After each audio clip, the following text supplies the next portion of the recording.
Good morning, guys. This is Stephen Howard. I'm off a Sacred Court, uh, walking the Akitas, Sophie and Alpie, and they're pulling me around the neighborhood, so slow down, guys. So I've been on a spiritual awakening path for the past 3 years since my motorcycle crash and stopping a robbery in Las Vegas and losing my wife and family and everything that I owned, and having PTSD and riding a motorcycle up to Montana, spending 2 years installing stoves that weighed 600 pounds and hot tubs that weighed 900 pounds. And then I was kayaking a lot with my buddy Bill through the winters. Even the winters in Montana, we went kayaking, which was crazy. And then I dislocated my shoulder. Was out of work last summer. Had a universal gift come to me, and then I had my heart broken and devastated and caused a dark night of the soul, another awakening, and realizing my own personal power and my own personal abundance and what I do have in my life. And so everything that's bad, it's all at how you look at it. You know, you can look at those big clouds up ahead as oh God, it's a lightning storm and it's going to take me out and blow my house down. Or you can look at it as, hey, without any rain, there's not going to be any rainbows. And without any water, without a storm, there's not going to be any fertility to the land. So I'm kind of taking a Buddhist approach to life now, which is every time something bad happens in your life, it's an opportunity for something really good to happen. So that being said, you can't constantly have upheaval in your life, but your life is not a stable or constant thing. Life is fluid, like a river or an ocean. Sometimes it gets upset. Sometimes it doesn't give you what you need, and other times it gives you everything you need and more. And some moments out on the water can never be replaced by anything. So I guess what I'm trying to say is you take the good, you take the bad, and there you have the facts of life. The facts of life. I don't know why that show came to mind. That was a great show. What you got to do is wake up every morning, move your trailer so that you don't piss off the neighbors, put it in the driveway, get it all lined up, wash it, clean it inside and out, supply it with all the groceries and all of the utensils and everything you need for your next trip, and get yourself prepared, and always be ready, the Boy Scout adage. So I'm getting the trailer all ready. I'm also working my job. I'm going to be hanging some TVs in the office today. Walking the dogs this morning, making sure they get their water and nutrition, and just kind of, as you're going with the flow, you got your feet downstream and you're looking where you're going, and you tighten up your life jacket because you don't know how long you'll be in the water, and just be prepared for whatever's coming. It could be a big rapid around the corner, or it could be a big calm pool where you can get out and dry off and everything will be okay. You can recover the raft and flip it back over again and get all your customers back in. So shit happens. Life is not constant. But have a nice day. Enjoy the ride. Enjoy where you're at the moment. Las Vegas has a lot to offer. I've done quite a bit here that I was very proud of. And then I've had some moments where I just felt like it was handing me its ugly mask or something. But all you can do is your best, every day. We're in a beautiful neighborhood and everybody's pretty opulent. The houses are really nice. These dogs probably eat better than I do. And I haven't seen a bad car yet. Kids are going to school. Parents are responsible and have good jobs and are waiting for the Raiders to come and the stadium to be done. And everybody's looking up, looking to stay positive. So I got my car fixed yesterday, and the old Montana Suburban still runs smooth. It's a beautiful ride. It's got 266,000 miles on it, but everything has been rebuilt, including the drivetrain. So I'm probably good for another 100,000 miles. I'll see you at 360. I love the Suburban. I love its size. I love the way it feels going down the road. Got my Chronic 2001 CD, bumping some Snoop Dogg and Dr. Dre. So I think it's really important to stay positive and, just keep love in your heart and try and work on the things that matter most to you.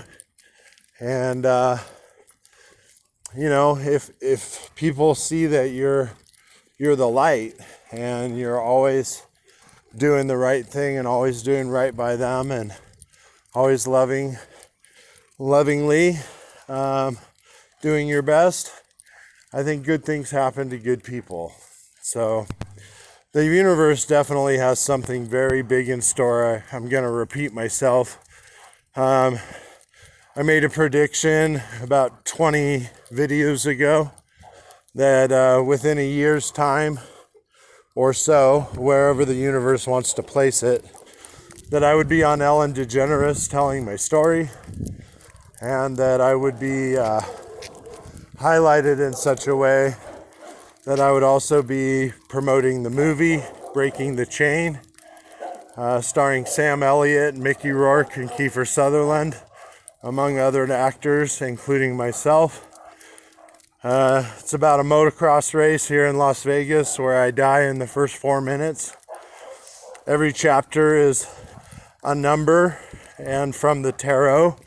So there's a tarot card opening up each chapter, and it tells a little story about somebody's life as they're dying under a helicopter out in the desert.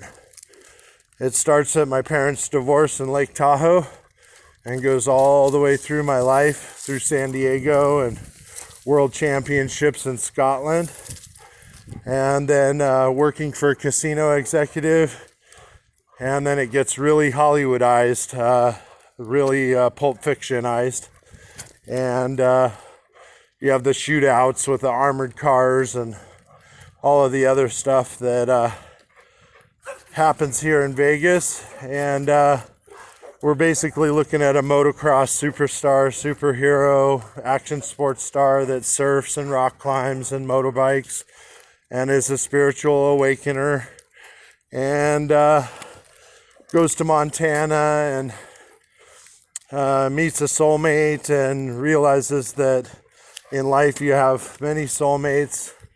He has a daughter here in Las Vegas with another soulmate, and it creates kind of a love triangle that is complicated because the soulmate in Montana was really either married or or had some sort of involvement with the mob. And it all connects back to Vegas, that Las Vegas is connected to everywhere in the world. You could go anywhere in the world and someone has an affiliate from Las Vegas. So my mechanic gets paid off by the mob to make sure my chain breaks in the race and it looks like an accident, but they don't really realize that I'm in a witness protection program, and the guy that's riding the motocross bike acting like me is really an undercover officer. So they kill the FBI agent and not me. They fail.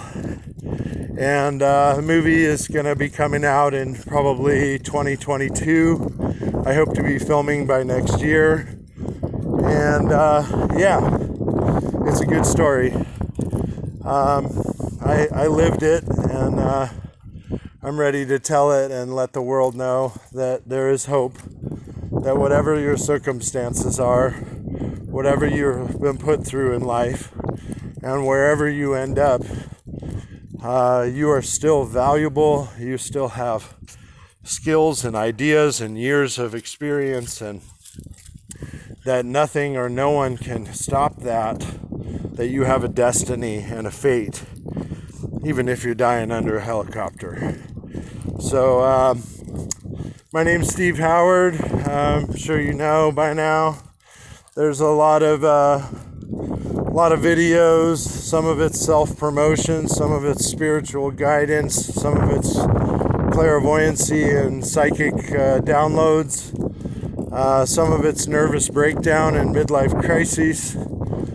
Some of it's rekindling relationships with my daughter and making sure that my work and love life are in order. It really has to do with you and how you deal with people and what kind of love, what kind of message you want to leave. You know, if I was to die out riding a dirt bike today, what would people say at my funeral or my wake? What would be the goal in your life of how you want to leave it? My friend Kelly Brolin, a best friend of mine, lived in Montana. He was 57 years old, and he had girlfriends that were usually 26 years old. Good for that guy. And he was a really nice man. He was an Aquarius. We used to smoke weed together and talk and be best friends and talk about our love lives and our problems. And he would call me up, say, "Hey Steve, you want to go get some lunch and go to the hot springs?" And that I wouldn't pay for anything. He'd pay for me, and he helped me with work, and $20 an hour doing heavy construction with him.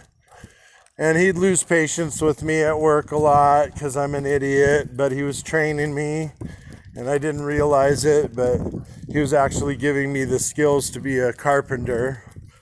And now I could build you a log cabin with Swedish cope and put all the drywall and electrical and everything inside and build you a staircase and paint the whole thing and make everything look like a modern home. So I actually do have the skills to do quite a bit. It's not always fun. I don't like it that much, but I didn't like some of the things Kelly would say to me. And he was a short man, but he was strong, and he was a concrete worker, so you weren't going to mess with him. So the answer was yes, sir. I'll get right on that. So Kelly died of CO2 asphyxiation in his trailer this last year. He was survived by his brand new puppy, Australian healer named Story. And Story, I think, was given to his son or someone else, so the dog's in good shape. Kelly unfortunately passed on. He was a heavy smoker and had emphysema. And I don't think CO2 in his trailer helped any. And I went to his wake and saw a bunch of friends and family. And, 2 weeks before Kelly died, we were sitting in a place called Traveler's Rest in Lolo, Montana. And we used to park our trucks window to window.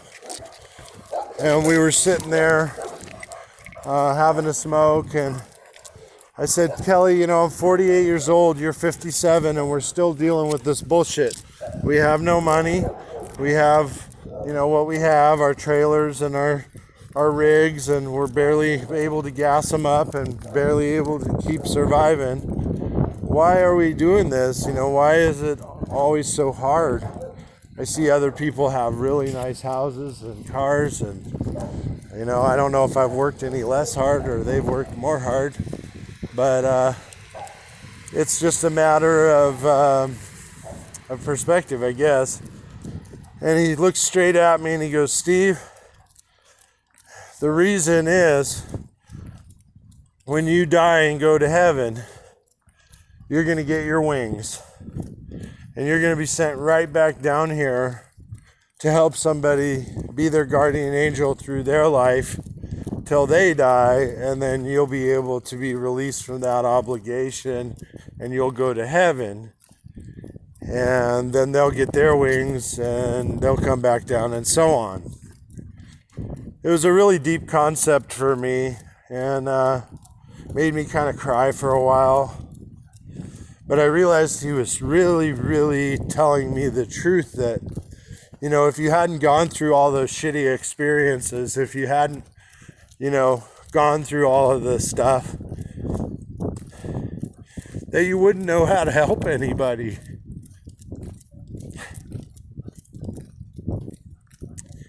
So, Kelly was an awesome man.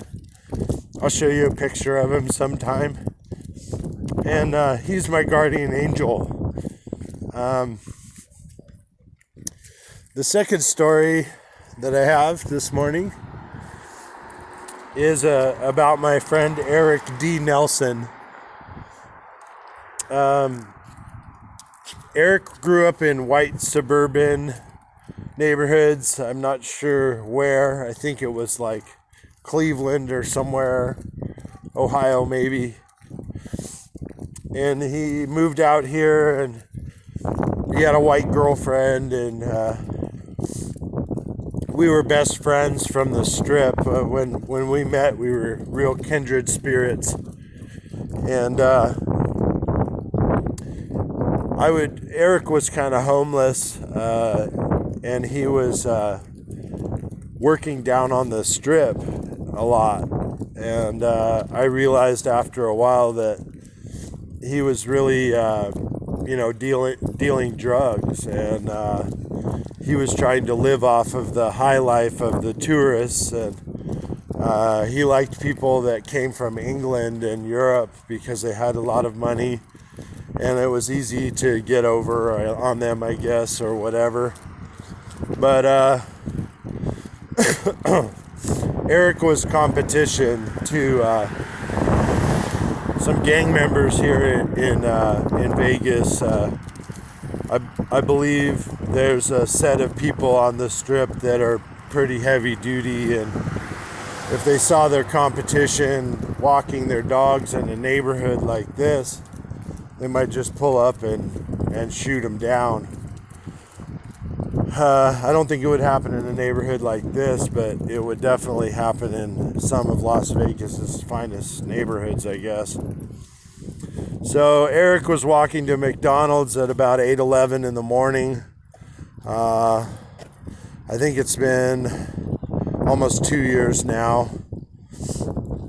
We had gone hiking the week before out in Red Rock, and I got a picture of Eric that's amazing. The sunbeams are coming down. He's throwing a peace sign. The sunbeams are coming down right between his fingers. He was a loving kid, He was 28 years old. He was one of those kids that was living on the fringe, and I was about to leave and go to Montana, and we were up on top of a mountain in Red Rock talking about it. And he said to me, Steve, I'll really think about it, but I think I'm going to stay here in Las Vegas, and I gotta just push through and make this money.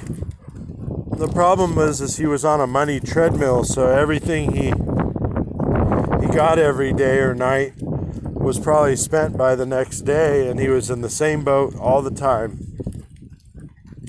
So Eric was walking from a friend's house in North Las Vegas to a McDonald's to get something to eat at about 8:11 in the morning, and he was gunned down in a neighborhood. He was shot several times, and he didn't die instantly. It was a neighborhood that had gunshots in it all the time, so nobody reported it.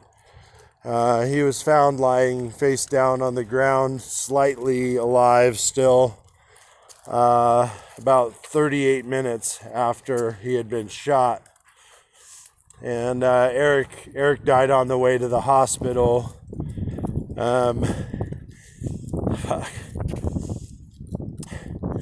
He was one of my best friends.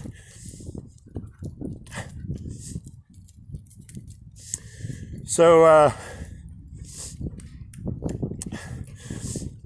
when I was going through all my hard stuff and riding up to Montana, I said, there's room on the bike, Eric. You could just hop on the back and ride with me.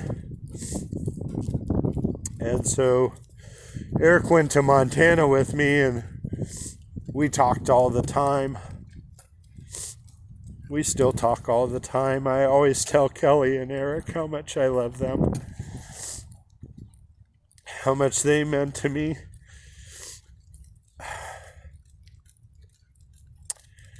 So I guess the moral of the story is if you've lost somebody, whether it be in this life or if they've passed on, that you never forget them, that you always keep them in your heart, that you always acknowledge their existence on a daily basis. It doesn't come to me every day, but when it does come to me, I realize that how truly special the people in your life are, or some of them at least. So we're on our second lap walking the dogs, and I'm here in Las Vegas. I really wish I had the opportunities I have here up in Montana, because I would have been living large. But unfortunately, I had to come back to Las Vegas in order to receive. So that's what I'm doing here, is I'm cleaning the trailer, I'm walking the dogs, I'm hanging televisions, I'm moving dirt and doing whatever Mike needs. He's just had knee surgery. He's a very busy casino executive. He's got a lot of responsibility and a lot of employees being built into this company, so I'm just honoring the position I've been given. I understand why it's needed, and I'm just going to keep doing whatever I need to do. I'm on a universal path, and something big is about to happen. Someone is going to see the potential here, and someone's going to back me enough that I can actually make it to where I see myself. And that right there, I'm going to prove everybody that ever said, oh, you can't do that. Oh, why are you doing that? That's not possible. That's stupid, or this or that. Could be your family, could be your friends. Could be anybody, love interest, anybody could not believe what you're about to do, and you're about to prove them all wrong.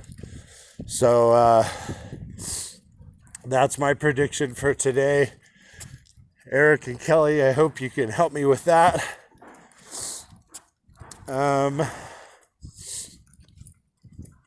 Just I love the end of 300. 300, King Leonidas sent one of his friends that was missing an eye back to the village to tell the story, and he said, I don't want you to remember us in song or poems or prayer. I just want you to remember us. Remember us. So, Eric and Kelly are definitely remembered.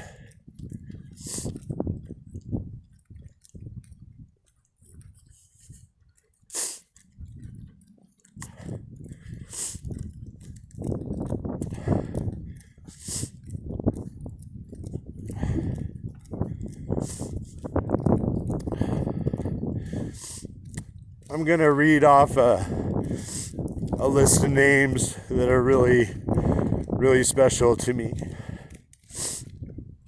And if you want to do Google searches on these names, you'll know. First one is Derek Hersey. Derek Hersey, rock climber from England, died while climbing Middle Cathedral. I had served him a pizza at Degnan's Deli, and he liked to drink Old English 800 and then go free solo some 3,000 foot cliffs in Yosemite. Dean Potter, famous Yosemite rock monkey.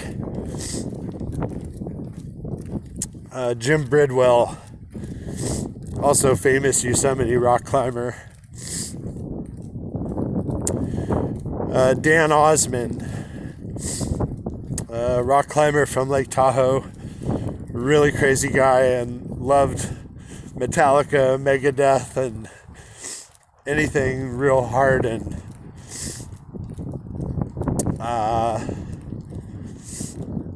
Jerry Garcia, I really miss Jerry.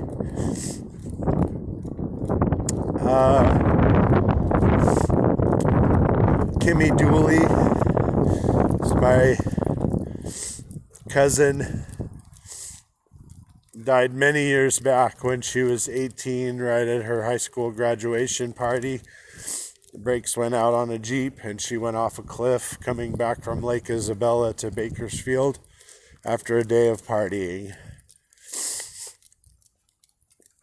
My uncle John Garner was a oil derrick worker from Oildale and Bakersfield and that whole area. Frank and Mildred Denny, my grandparents.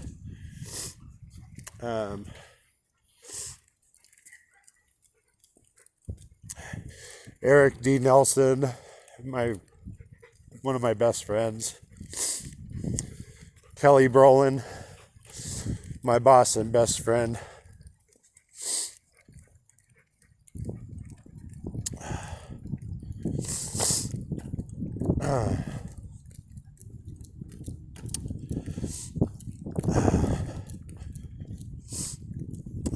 Topher Donahue, a river guide from Coloma, California,